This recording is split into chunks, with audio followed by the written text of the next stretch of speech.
If our desire to alleviate the suffering of our fellow humans leads us to intervene in the lives of the poor through NGO projects, volunteering, or donations, it is our duty to vigilantly avoid the pitfalls of foreign intervention. As outsiders attempting to change a society that we do not fully understand, we must recognize that despite our good intentions, we are prone to imposing our own cultural values, misunderstanding the people we are working with, and failing to see the effects of our intervention on local power structures. No matter how rewarding and successful they seem to us, we must not hesitate to scrutinize our own efforts and root out any traces of dependency building or self-serving behavior. The purity of our intentions must never become a shield against criticism or self-scrutiny, and we must not allow ourselves to become intoxicated by the gratitude of desperate peoples. It is our responsibility to constantly question the value of our contribution and to work towards a scenario in which foreign assistance is no longer necessary. Poverty and development are not merely concepts for Westerners to debate and pledge money towards.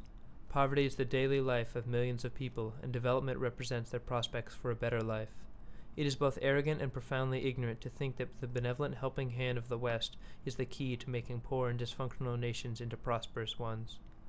While there is certainly a role for Western support in the development process, we must not romanticize our contribution simply because we have a strong desire to help those in need.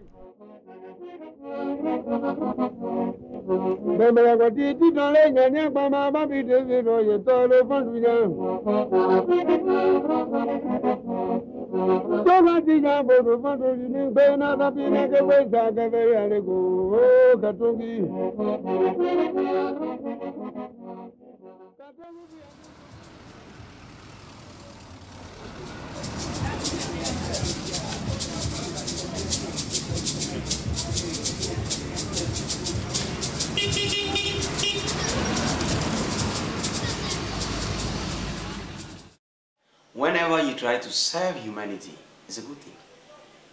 Trying to alleviate the poverty of another man is a good thing.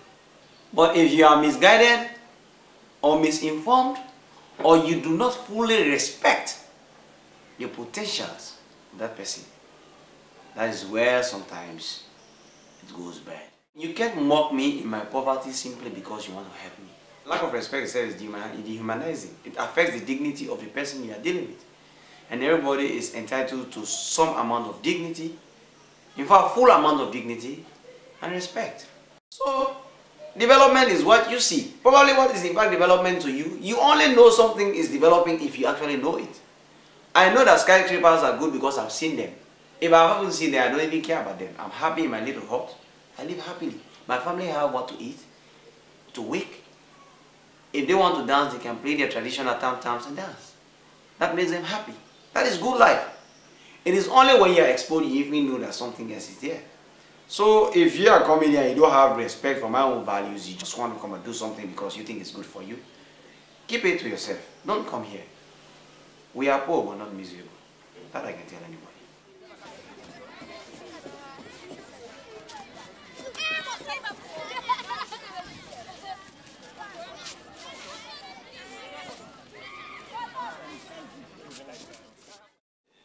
One of these reporters, international reporters, they were saying Sierra Leone is like a refugee camp. Israel is like a refugee camp.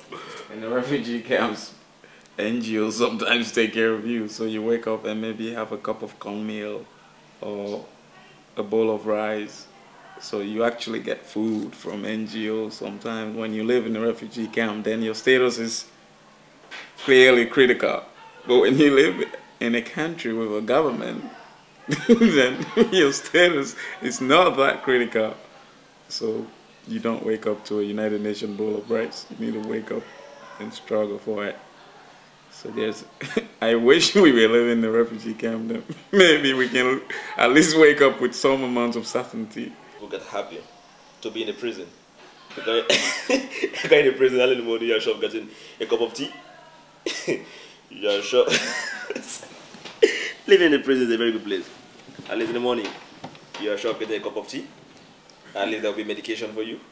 Whereas living in Sierra Leone, there will be nothing like that. The government does not care for you.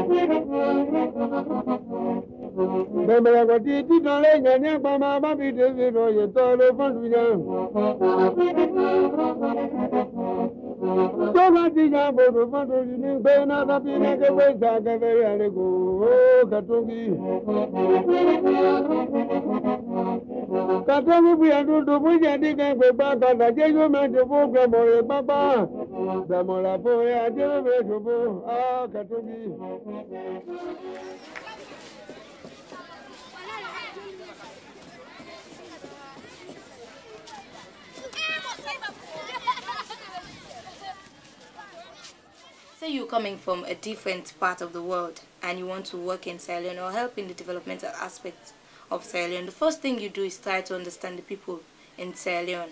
Try to know the level of perception, how they perceive things. Take for example, an NGO observer or worker who comes to Sierra Leone and instead of living just a simple life, that person will prefer to live in a very expensive hotel, buy the most expensive car in town. See, you are here to help the people, not to live a luxurious life. And if you actually want to help the people, you will come down to the people, talk to the people and give them what they deserve instead of using their money to upgrade your life. No white man can deny to me they are not unemployed people in America. Sometimes they don't even have the market to provide employment for them. And here is Africa, we can always take projects. There are always philanthropists around who are willing to give a lot of money. So why can't us get some few guys, let them go and work in Africa? And they are paid huge money. Some of them are working here, their bank accounts are big. They only live here on their subsidies and other limited benefits like housing allowance and car provision of fuel and all these things. In Africa, you get $100, it can go a long way with you. It might not do so in America. So sometimes it's influenced by employment. So when these people come, you can't tell me there is genuine intentions. That man is merely doing it because he wants to work, he wants somewhere to work, he wants money. Sometimes some people get bored with life in America. Some people get bored with life in Britain. They want to go somewhere else.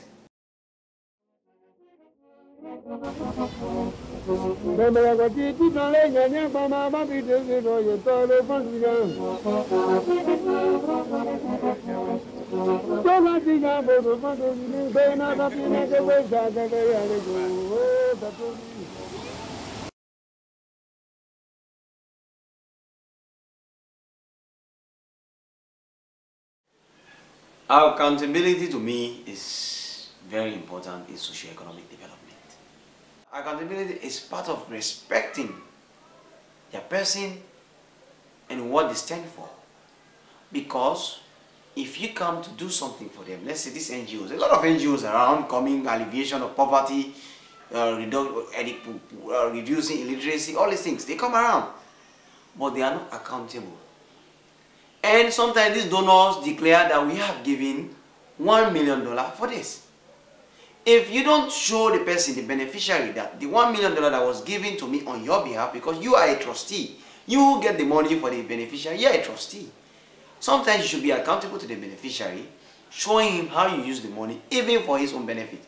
Then he will be more confident to deal with you. He will be more confident to even tell the donors, man, give that guy some money more. He can help me. But when these things happen, people get dispirited.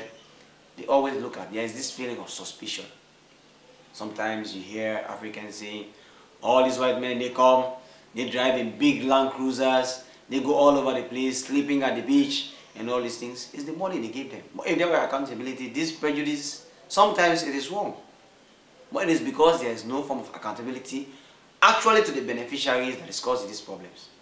All sometimes these people are concerned about is to be accountable to the donor. Let's say we have a monitoring team in Africa, in the African scenario, and this team will be there to monitor the activities of these NGOs.